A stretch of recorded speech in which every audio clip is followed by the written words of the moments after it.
what a good Saturday morning to you. Welcome into the 615 Prep Scoreboard presented by Fifth Gear Technology Concepts. Chris Brooks with you. Getting ready to recap all the Week 4 scores from around our area.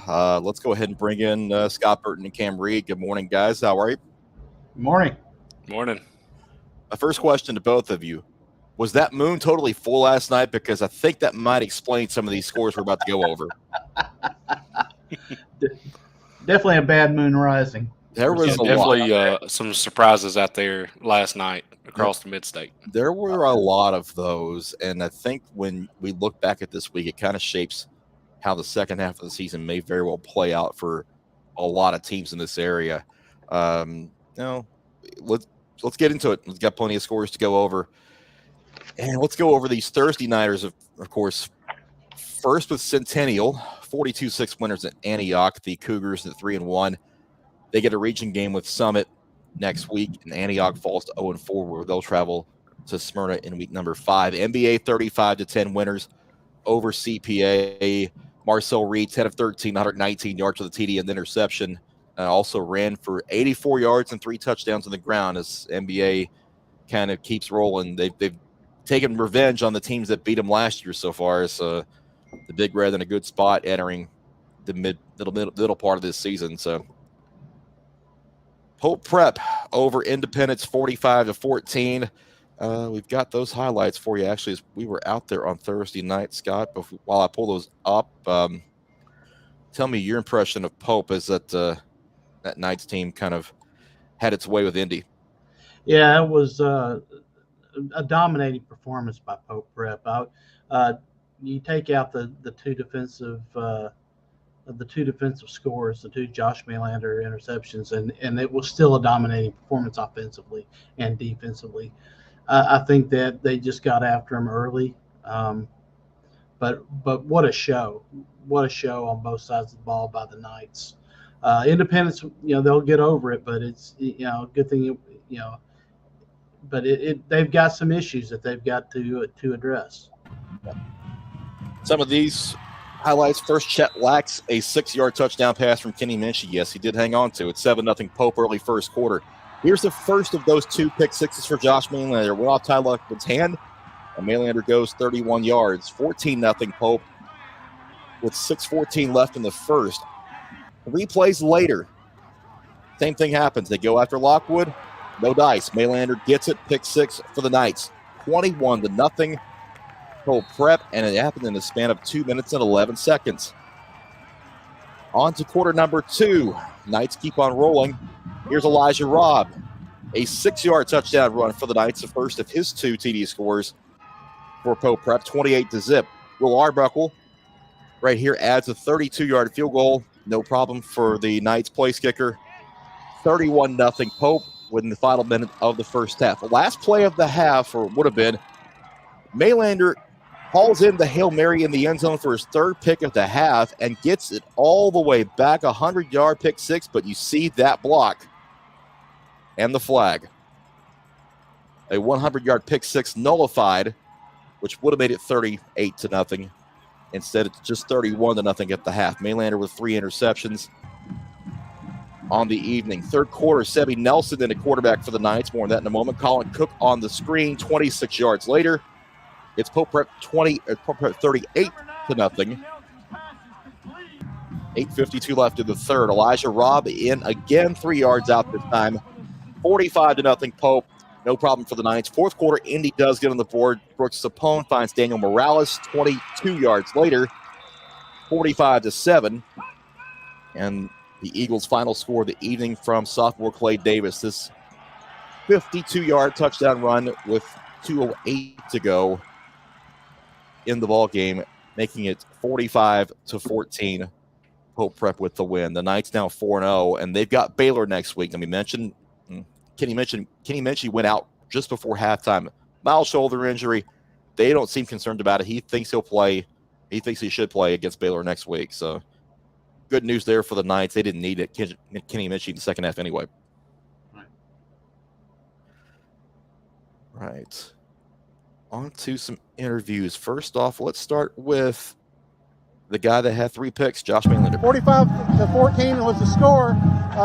Pope John Paul II Knights over the Independence Eagles. I'm here with Josh Maylander. 2 big interceptions on the night. You guys came into this game. What was the game plan coming in? We knew that they were gonna try to go to number 4. He's their best player. So the goal was I was gonna be man up on him, and I saw the ball in the air and I got it, and I was looking to make some plays. Talking about those interceptions, were those something that you guys keyed on early? Was it a read, something you saw on film, or was it just part of the defensive scheme, or both? We knew they were going to go number 4, so I got the the privilege to go up against number 4. He's a great player, and I was just lucky enough to be in the right spot and make some great plays. About midway, towards the end of the half, Kenny comes out of the game. What did Coach say to you guys at halftime? You guys were up. What did he just kind of keep the foot on the gas? Yeah, just keep the foot on the gas. Obviously, freshman came in, so we just had to cheer him up a little bit and just. Obviously, it's first game out here, so it's a tough competition. So we just had to cheer him up a little bit and just help him out the best we can. Yeah. Now your team's been on a roll. I mean, what do you guys attribute that to? I think great coaching and great execution by the players. I think the coaches are just choose to shield every play. It's one of our mottos, and we just try to do the best that we can every play, and good things come. Absolutely. Well, I know it's a school night. It's a Thursday night. I appreciate you taking time for us. Good luck on the rest of the season. Thank you. I appreciate it. Right. Yeah, 3 picks for Maylander, 2 back for pick sixes. He's been an offensive threat for the Knights so far this year, but the defensive side showed out on Thursday night. Guy who did find the end zone twice for the Knights on offense was Elijah Robb. And if I pull the interview up, we'll actually hear from him. I'm here with Elijah Robb after the 45-14 Pope Prep win over Independence Eagles. Elijah, it took you a little bit to get going on the ground. What was it that finally got you guys moving the ball? Just hearing that our starting quarterback Kenny Minchey went down, we just knew that our offensive line, we had to pick it up, and that's what we did second half. So. Yeah, you're a really tough runner. Talk to me about your offensive line, and talk to me about that effort you give after you get that first hit. Yes, sir. I mean, offensive line is young. We had a bunch of seniors graduate last year, and it was that was kind of the question about this year about how is our offensive line. I mean, they're doing great. We have a bunch of sophomores on the team. My effort, I just try to give 100% every play. Now, your quarterback goes down right before halftime. What was the team's feeling, going into halftime, knowing that he was probably not going to see it the rest of the time? We knew that our offense is efficient, and we just got to keep going. And we knew that, we're going to give me the ball, and our offensive line, they did an amazing job, opening up the holes, and I hit them, and I gave, we did really good. Well, talk about the defense. The defense basically shut down. Yes, sir. They did amazing. I mean, this whole preparation, we tried to put a goose egg on the board. Unfortunately, it didn't happen, but, we try to come out every week. Our defensive coordinator and all the guys, we try to do an amazing job every day, coming to practice. How do you feel about your team and where you are at this point of the season? I mean, it's all about, I think we're doing an amazing job, and it's just kind of day by day, practice by practice. We just got to, get better every day. Elijah, I appreciate your time. Yes, thank you very much. Congratulations on the win, and we'll see you the next time around. Yes, sir. Between Maylander and Colin Cook and Kenny Minchey on offense, Elijah Robb kind of gets lost a little bit, but he didn't on Thursday. 15 carries, 132 yards, 2 touchdowns. He's going to be an important part of that offense going forward, especially when teams start to key on that passing attack. And he's going to have another year to really improve for the Knights as well, being just a junior. One more for you. Kenny Minchey's up. Here's the pick commit. I'm here with Kenny Minchey here after Pope Prep's 45-14 win over Independence. Kenny, you guys came into this game. What was this week of preparation like for you guys? I feel like it was a great week of preparation. I feel like from week 1 to now week 4, we've progressed as a team a whole bunch. And heading into this week, we had the same confidence like we did, building through the season. And so I feel like we came out, played confident, and the scoreboard showed. Now, talk about your defense, because after you got that initial score, your defense stepped up and got 2 scores and really put you guys up ahead. Yeah. How big was that? Yeah, that was huge, just to jump out so early. And, our defenders are making plays. And, it was Josh Maylander, number 1. He got both of them. So, the coaches put him in right spots to make big plays. So. Now, how about your offensive line? After a while, they started opening up holes. It looked like Elijah was able to make runs, get to that second level. Yeah, for sure. Because obviously we have a passing attack, but then we also have him paired with our O-line. It's just, pick your poison as far as the defense goes. So. Yeah. How do you feel about this team's progression, where you are at this time of the season, and what you've got coming up? Yeah. Like I said earlier, I feel like we've progressed a whole bunch from week 1. And so, heading into next week when we play Baylor, another region game, I feel like we'll play confident just as far as our preparation that we've had all season. So I feel like we'll be good. Kenny, thank you. I appreciate your time. I know you got to get to the bus, but I appreciate it very much. Good luck on the rest of the season. Thank you. Thank you. Yeah, it's a confident group right now, and for good reason, because they've played well the first 4 weeks, and then Baylor's going to provide a really good test next week at home. So the Knights can kind of assert themselves into that AAA conversation Division II. Yeah, you hope that the Knights can get a big win next week to continue building momentum for that September 30th matchup at home against the Big Red NBA. Yep. Before we continue on the Scoreboard Show, let's hear from our sponsors, Fifth Gear Technology Concepts. In today's business world, it can be expensive to maintain a staff of experienced and knowledgeable IT personnel, especially for a small or medium-sized business. You don't have time to monitor your own systems or stay up on the latest cybersecurity or technological solutions while trying to service your customers. That's why you should contact Fifth Gear Technology Concepts. Fifth Gear is an award-winning managed service provider that can manage your business needs with local and responsive IT support services. Fifth Gear specializes in fully managed or co-managed IT support, cybersecurity, cloud solutions, and superior customer care that can fit your budget. That's why you should call today to learn more at 615-606-3121 or visit us at fifthgearconcepts.com. Fifth Gear Technology Concepts, the latest insights and information in the world of IT.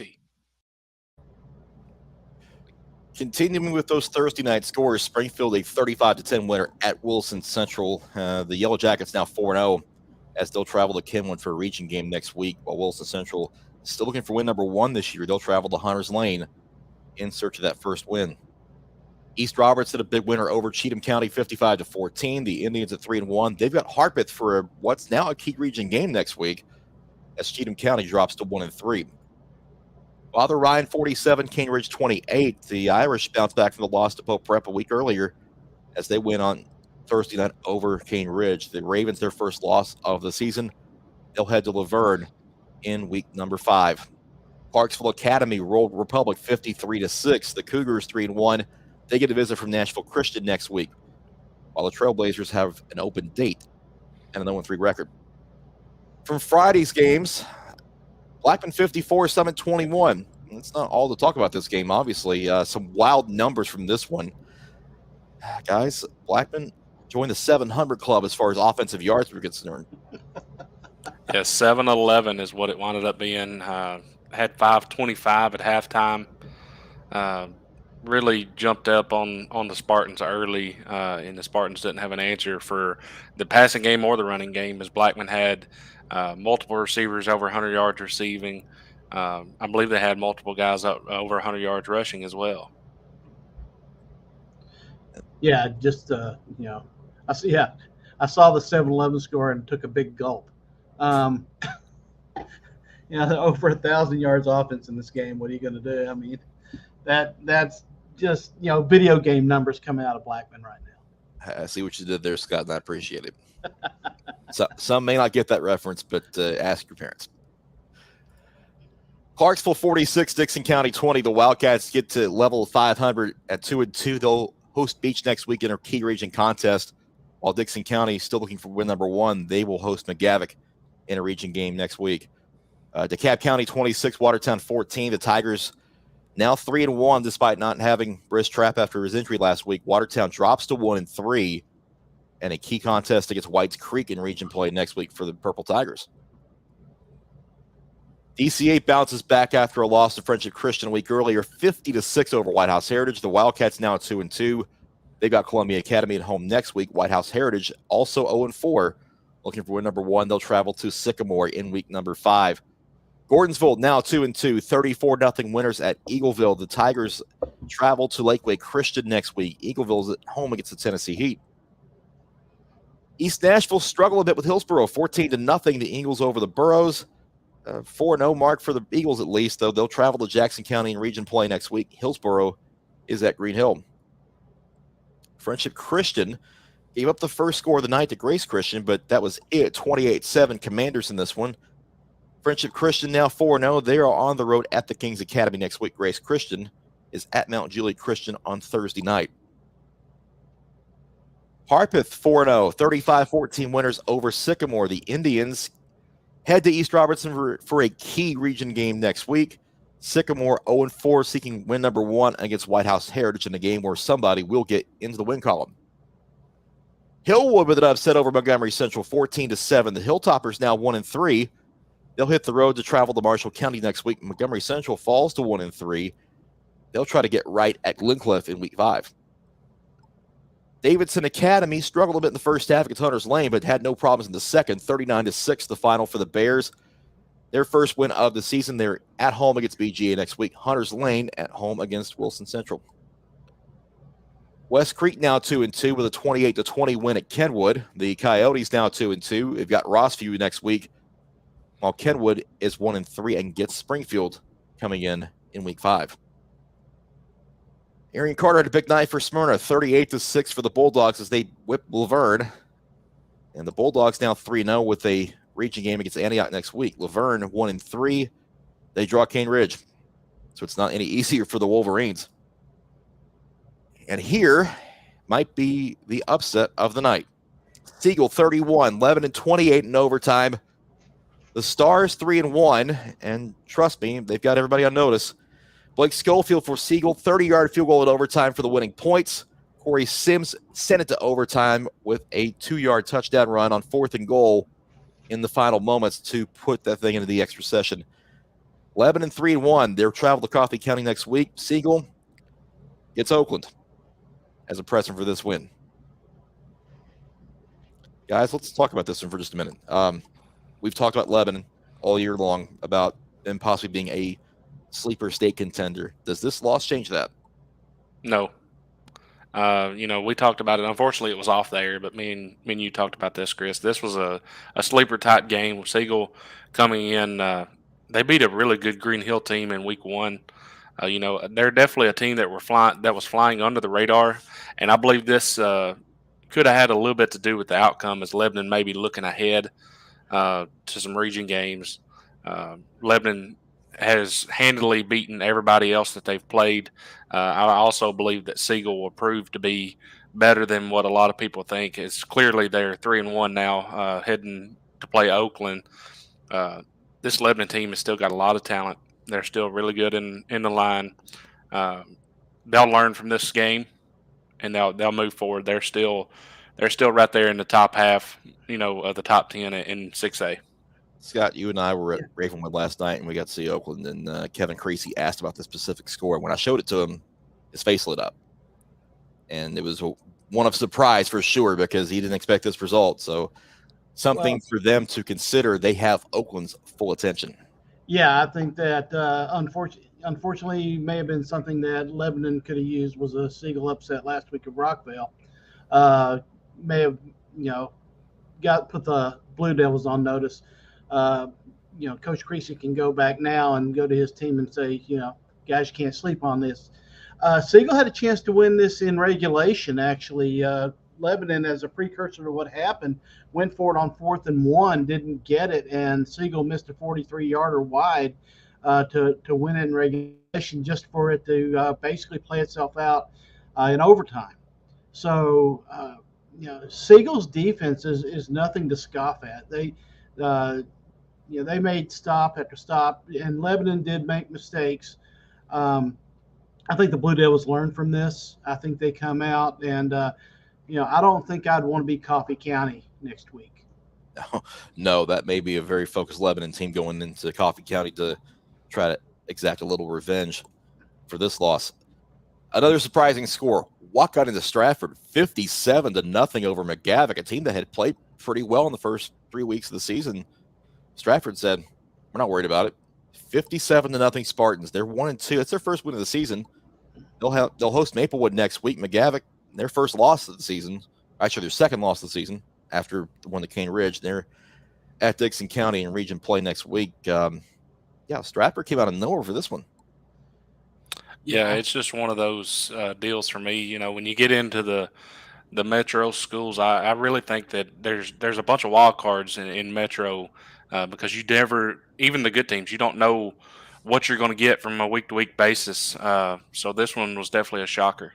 We've seen that with Hillwood beating Montgomery Central, kind of the same thing. So I go back to that full moon statement. Was it kind of a full moon effect? I don't know. Yeah, I don't have any answers for this one because it's one thing to see somebody put up 57 on McGavin, but to actually shut them out, I'm not exactly sure. Like you said, it has to be, some there has to be some kind of otherworldly stuff going on here in this particular game. I say that, but the Spartans are. They're improving week to week. So here's proof. Yep. Middle Tennessee Christian, no problems with Mount Juliet Christian, 62-0 winners for the Cougars. They are now 3-1 and get Trinity Christian at home next week. The Saints have to turn around and face Grace Christian on Thursday night. Not a good start for the Saints. They're 0-4.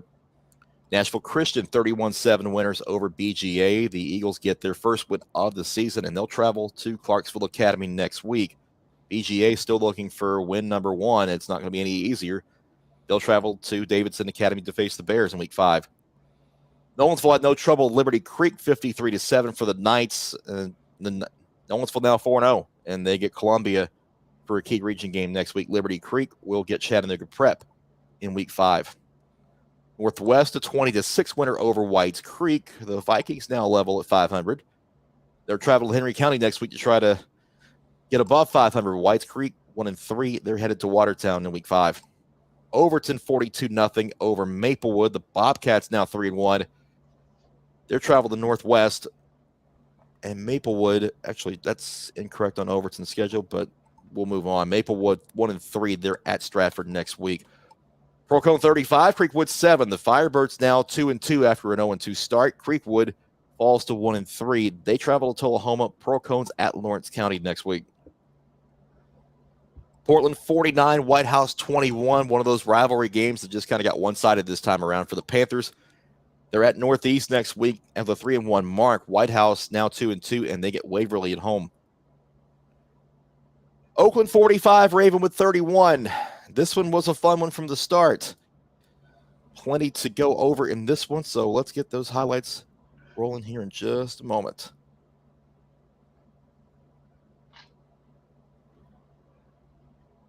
Yeah, we spelled shootout on this one at the start of the week, and we were exactly right. Sure did. Chris Parsons, 7-yard touchdown run to open the scoring on the opening series. 7-0 Ravenwood.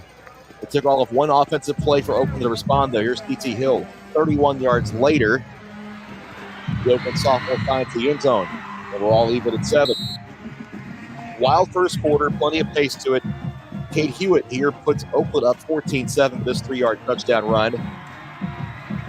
But they weren't done in the quarter as Ravenwood answered. Carter Pace from 5 yards out. Even again at 14 after the first quarter. That's just the first quarter, guys. It was a fun first quarter. Second quarter, after a Jacob Taylor field goal, here's Chris Parsons, 10 yards for this touchdown for Ravenwood. 21-17 Raptors. Ansel Anderson adds this one from 38 yards out to put Ravenwood up 24-17. A lot of heads returning to the Oakland sideline. But Cade Hewitt, final play of the first half, finds the end zone for a 2-yard touchdown run, and we're all even at 24, headed to the locker room. Third quarter, P.T. Hill, 8-yard touchdown run here for the Patriots. They go up 31-24. And Ravenwood unable to keep up in the period. Cade Hewitt down the middle, Khalil James, 30-yard touchdown. This was on 4th and 12 as Oakland took a 2-score lead at 38-24. Let's cut to the fourth quarter. Ravenwood not going away quietly. Carter Pace in from 8 yards out to cut the lead to 38-31. But Oakland had control late. C.J. Puckett adds this 10-yard touchdown run where he bounces outside and falls into the end zone. 2:23 to go in that one. 45-31 Oakland. That's how it ended. Oakland student section is happy to leave Ravenwood, but they're not happy. They're happy to have the winning streak intact. 45-31. Oakland wins that one. 34 in a row for the Patriots now, as they're 4-0. And we mentioned they're headed to Siegel next week. Ravenwood gets the Battle of the Woods against Brentwood next week. Quick reaction from this one, guys. Scott, you were there with me. Why don't you kick us off and what your thoughts about this game were? Well, first of all, it kind of exposed a little bit of Oakland's, underbelly just a little bit. They've got some issues in their defensive secondary. But, that being said, not every team they're going to face is going to be Chris Parson. And this game was almost all Chris Parson. Whether he was he did a great job escaping in the pocket, buying time. His passes were crisp, on target. It wasn't until late when they could really pin their ears back and really go after him that they really got him in trouble. I think Ravenwood, as much as Oakland, wins a great game, I think Ravenwood has put Class 6A on notice that they're a team to be reckoned with in this region. Yeah, I can agree with that. And as far as this Oakland team goes, looking back a couple weeks ago, they beat Madison Ridgeland out of Mississippi 56-33. This Oakland team is different than the Oakland team of the last couple years. I don't know if this Oakland team can win a game 17-14, but they can win a lot of games 56-33, 45-31. The real big difference is, last year they had Josiah Jordan James and Isaiah Horton, two studs, Antonio Patterson as well. They have so many weapons on offense. You're not seeing a lot of these guys have really great stats or really great numbers because there's so many of them. There's 8 or 9 guys that carry the football for this Oakland Patriot football team, and any of them can take it to the house on any play. Yeah, and let me just say that the toughness of Cade Hewitt really showed up. A couple of long throws, he stayed in the pocket, and the throw was just. He held on to the last minute. His receiver cleared and got absolutely crushed. But pass on target, especially setting up that touchdown with no time remaining on the clock. That 73-yard pass got him down to the 2. Yeah, you mentioned Jordan James from last year. Khalil James, his younger brother, had one of those touchdowns in this contest. So did T.T. Hill. He had a early score of his own, and I caught up with him after the game.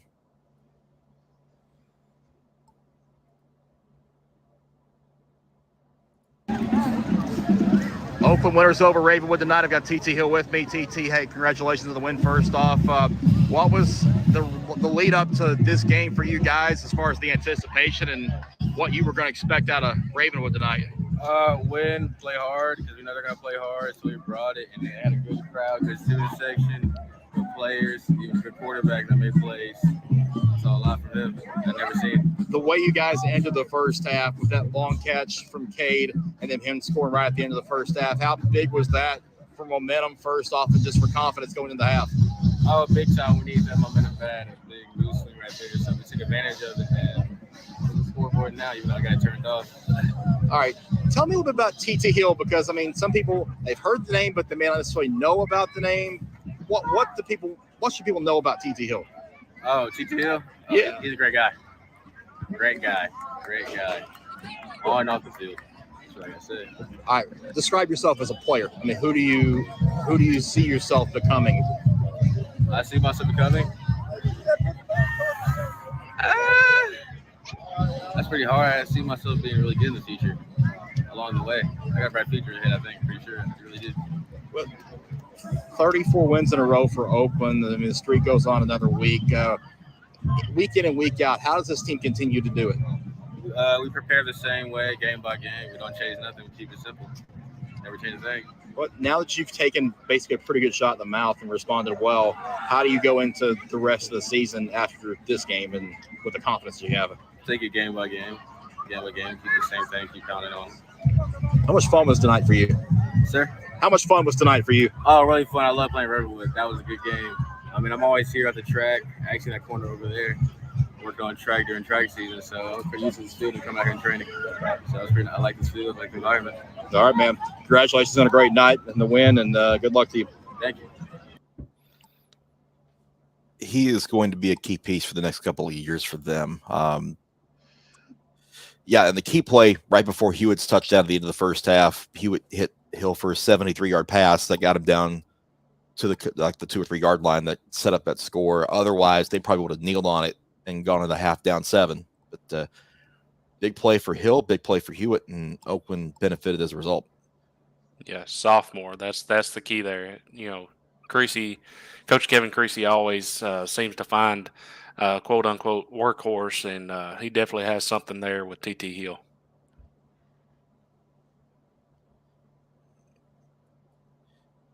Speaking of Cade Hewitt, I've got him as well. I'll pull him up in just a moment. Scott, we talked about Oakland and Ravenwood getting together this year. This is the first time these two teams have played each other. I spoke with both Kevin Creasy and Will Hester about this. They're working on trying to get this game for the next 2 years as well. So hopefully we get to see more of this once the contract's renewed.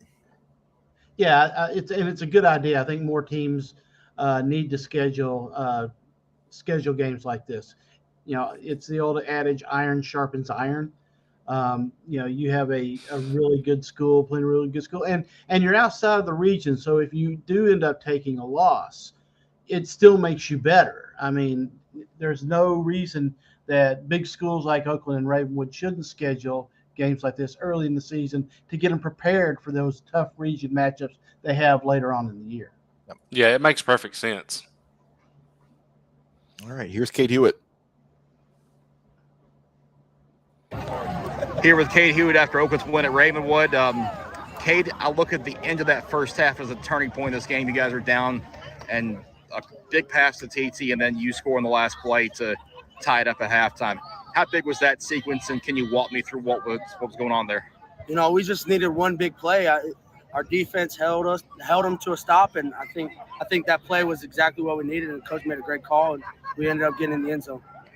Yeah, the way this game was going back and forth in the first half, Chris Parson being hard to stop, and you guys had to answer and respond. How important was that for the offense and the defense, really, to be able to do that in an environment like this? Well, first of all, I want to give credit to Chris Parson. He had an outstanding game. He's a heck of a player, and he's going to go do big things at the next level. And I think the defense, they stopped him when they needed to, and they put us in good positions at times. And I think that was huge for us. When you look back on tonight, how fun was this environment for you as a quarterback, just playing here and on TV and all that? Oh, it was amazing. I mean, obviously the other student section was outstanding, loud. It was a big crowd, and I think that's what we needed as a program, and I think that really helped us, and I think we're going to grow from this experience. 34 in a row in the win streak. Y'all keep rolling just like you have been the last couple of years. What's this team built like right now to go the rest of the way? I feel like we're young in the process of, experiencing that winning mentality and that dog mentality. I think we're growing every week, and I think this was just another block onto that. All right. Congratulations on the win, Cade. Appreciate it. Appreciate it. Thank you. I think that was really important what he said about right there at the end about experiencing that winning feeling and with this particular team, because, when we look at Oakland, we always, think it's just Oakland, but there is obviously a different group of players that have to come together and gel, and they're doing that right now, and winning games like this, never a bad thing. Yeah, it's always reload, not rebuild. Right. Before we go forward, mention Chris Parsons' stats real quick, too. 15 to 25 through the air, 238 yards, 17 carries, 114 yards, and 2 touchdowns for the Ravenwood senior who's headed to Mississippi State, or is committed to Mississippi State. Saw him struggle a little bit against NBA, but the last few weeks, he's really picking up steam. He did everything he could to get Ravenwood on his back, and I think everybody kind of really showed everybody, what he's about and why he's such a highly recruited athlete. And, was really impressed with him last night. He kind of limped off the field there at the end, but you couldn't tell it when he's running the football. He gives it all. He gives it all out there on the field. I saw him hurdle a player after taking a hit. He scrambles, puts the ball right where it needs to be, makes smart decisions, throws it away, doesn't force it. This kid is going to go on and do great things. I don't have enough adjectives to describe, the performance last night. Before we move forward with the scoreboard, let's get this from Innovate Medical.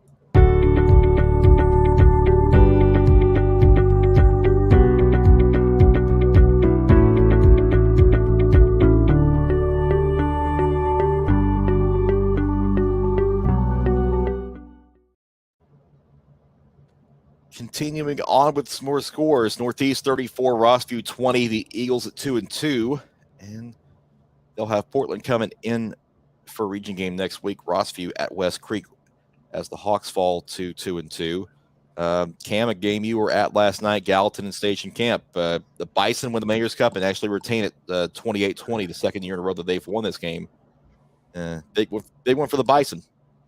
Yeah, it was a great environment last night on Station Camp Creek Road.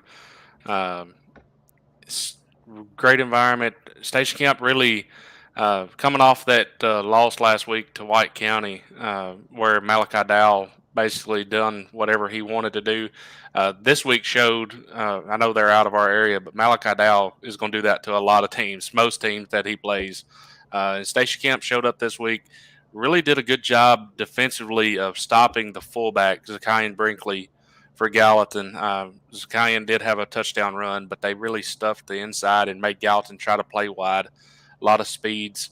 And that was what impressed me the most. And then on the offensive side of the ball, Luke Dickens, he's deceptively quick. He's one of those kids that he doesn't look like he's that fast, but before you know it, he's in the secondary, and you got to try to run him down. Yep. Let's get to some highlights from this one. Pretty good one from Station Camp Creek. Early on, Luke Dickens in from 8 yards out for the Bison. 7-0 Station Camp. Gallatin did respond here. Jaheim Merriweather cuts it over, cuts the left side up the sideline. 21 yards later, it's a 7-7 ball game as Gallatin ties things up. On to the second quarter. Here is that Zakian Brinkley touchdown run that you talked about, Cam. Good luck tackling him. 13-7, Gallatin lead after this extra point. Station Camp responded. They take a 14-13 lead after this Blake Lancaster 1-yard touchdown run that was on the final play of the first half. Third quarter, Luke Dickens again, this one from 5 yards out as he cuts through into the end zone, 20-13 Station Camp. Gallatin not going away. Jaheim Merriweather for the second time into the end zone, this from 6 yards out. And Gallatin evens it up at 20 apiece. But Luke Dickens, the difference maker for the Bison, made the difference tonight.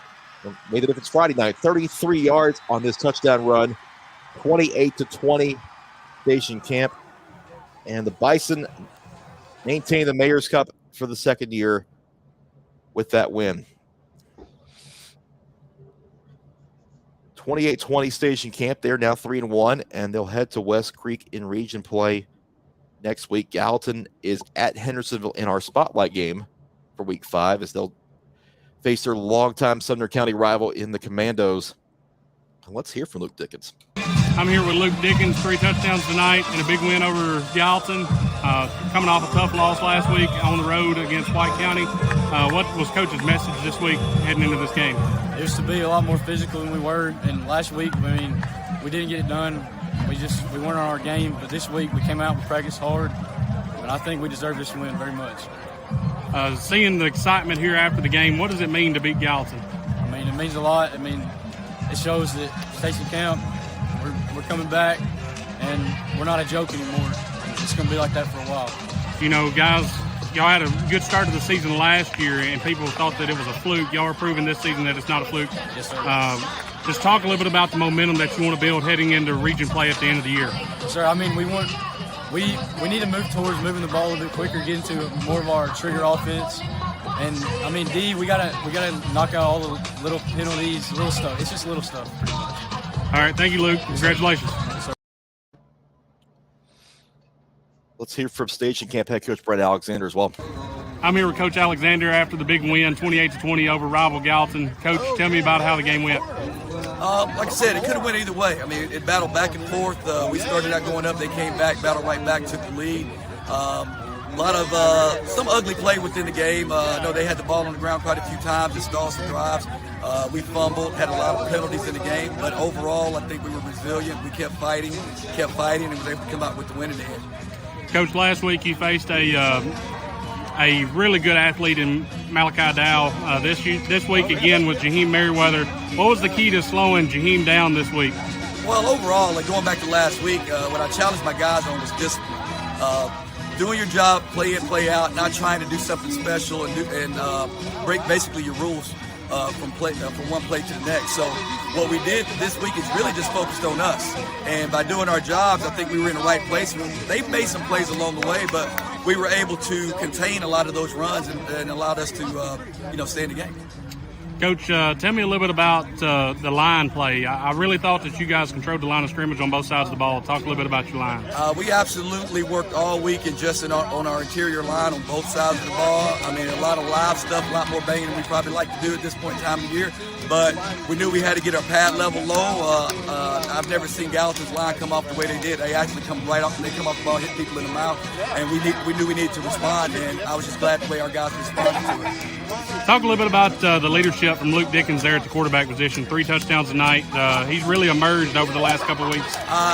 He really has. I mean, and not to take it away from Luke, I mean, we got a group of guys. I mean, Blake Lancaster, Cade Abner, they all rally and support each other, and Luke just fits right in, and he's developing that leadership vocalness about him now where, he knows what's expected when he's got to step up, and, there's times now he's actually calling for the ball. So we're just proud of the decisions that he's learning to make, and, and he's just a tough kid. Coach, last year y'all started off really, really hot and then fell off towards the end of the season. A lot of people were saying that was a fluke. So far here in 2022, y'all are proving that was not a fluke, and the Station Camp Bison are back. Just talk a little bit about the momentum that you're building as far as building the program back to where you want it to be. Oh, that's a hard question, but it's really just right now it's just playing sound football. I mean, as we always say, you can't read your press clippings. You can't. You're not as good as what they say. You're not as bad as what they say. So right now, it's about playing hard-nosed football, trying to be the toughest, most disciplined team on the field, and coming out play after play. And there's going to be ups, there's going to be downs, there's going to be penalties in the game, there's going to be setbacks, but you're going to respond and play, ignore what the scoreboard says, and just be a tough physical football team. All right, Coach. I'll let you draw off after that Gatorade bath. Thank you. I appreciate that. Yeah. I was wondering if you'd gotten a shower over there that I didn't hear about.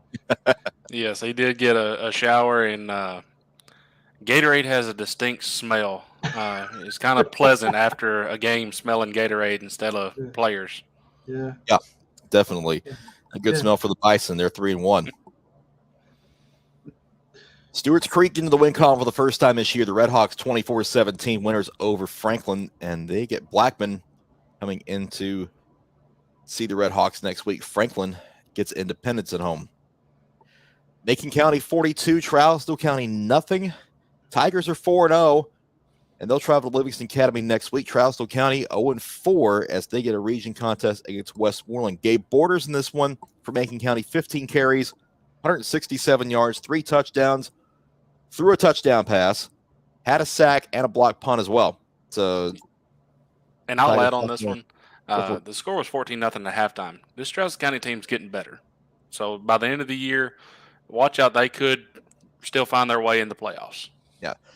Going to be an interesting – we've talked about this region ad nauseum. The way this dynamic is working, there's at least 5 teams for 4 spots. And, Trousdale County has some work to do, but they have a shot to make some noise and have some extra games this year. Smith County 13, Westmoreland nothing. Those Eagles that knocked off Watertown get shut out by Smith County. Owls are 3-1 to hit the road at Walker Valley next week. And we talked about Westmoreland. They're headed to Hartsville to face the Yellow Jackets in week 5. On to the out-of-town scoreboard. Whitehaven got every bit of Brentwood Academy's best, 42-7 BA over the Tigers. George McIntyre, 17-22 passing, 272 yards and 4 touchdowns for the Eagles. They're now 3-1. Ezo Harding now 2-2 after a 34-18 win over Chattanooga Prep. Page's Colin Hurd, 28 of 45 through the air, 376 yards, 4 touchdowns, and he added 36 yards for good measure as the Patriots handle Coffee County 28-14. They're now 4-0. Fairview had a chance to come back against Westview, but fell short in the final moments, 32-26. The Chargers over the Yellow Jackets. FRA 46, Columbia Academy 21. Ty Clark had a lot to do with that again. Probably will see his name on the finalist list for the Player of the Week award again this week. Good Pasture, now 3-1, 20-16 winners at CAK. On the next page, Green Hill 30, Columbia 19. Brentwood 14, Henry County 12. Ensworth 21, 9 winners over Holy Innocents Episcopal out of Georgia. Joe Burns a 41-6 winner over Houston County. Greenbrier shuts out Lawrence County 22-0. And Red Bowling Springs, they had that incident against Joe Burns last week, had 16 players travel to Cosby. They get the win up there, 28-27. Riverdale 41, Shelbyville 3. Rockville 24, Lincoln County 21. Mount Juliet 41, Warren County 0, and Cannon County 28. Webb School 21. One game tonight. Lipscomb Academy at home against Calvert Hall out of Maryland. And that is the scoreboard for week 4, guys. It's about all the damage we can do. Final thoughts before we head out. Well, what I learned this week is that, we don't know. But nobody knows 100% sure what's going to happen. And we saw a lot of results that, quite frankly, just blew our minds. Whether it was a close score or whether it was an upset. I think that upset, we have to be careful with that term because a lot of these teams are improving week to week, getting better week to week, and sometimes the results are not going to be what everybody thinks they're going to be. And that's what's great about college, about high school football, is that it's settled on the field. Yeah, I mean, expect the unexpected, right? That's the old saying. But to me, a lot of teams are going back to region play here in week 5. And to me, the teams that are handling adversity better are the teams that's winning right now at this point in the season. And there's a lot of teams that are handling it okay half the time, but not all the time. And those teams will look to handle it all the time heading into the stretch run into the playoffs. Adversity is the biggest thing that I've seen so far this season. The teams that can handle it better are winning. The teams that are not handling it so good are losing. Just the number of outstanding performances is really what's standing out to me so far this year. There are going to be several Mr. Football candidates come out of this area. We talked about Malachi Dow for White County, who's not in our coverage area, who may already have a stranglehold on the 5A award as long as he stays healthy. But the rest of them are certainly up for grabs, and there are a lot of great players that are going to have a shot at those awards this year. Chris, do you know his stat line? I don't. If you have it, go ahead and share it. 33 carries, 476 yards, 7 touchdowns. Yeah. He's got like 13 touchdowns the last 2 weeks, right? Yeah. Second week in a row, he goes over 300 yards rushing. Yeah. We haven't seen numbers in this state like that since Jalen Hurd. Yep. So and he is on pace to be right there with Hurd's season record. Yeah, so White County could play spoiler in that region over there with Green Hill, Mount Juliet, and those others because of the way Malachi Dallas played so far. Something to keep in mind going forward. Folks, that's all the damage we can do this week. Great week of football. I still think the full moon had something to do with it, but that's neither here nor there. For Cam Reed and Scott Burton, I'm Chris Brooks. We will see you on the Mid-State 48 on Wednesday to get you ready for Week 5. Gallatin Hendersonville is our spotlight game this week. Player of the Week comes out Sunday at 615preps.com. Make sure you like, subscribe, follow, do all that stuff if you enjoy our work and want to keep supporting our efforts. We are done for Week 4. We will talk to you next week. Have a great weekend, everybody. Go Vols.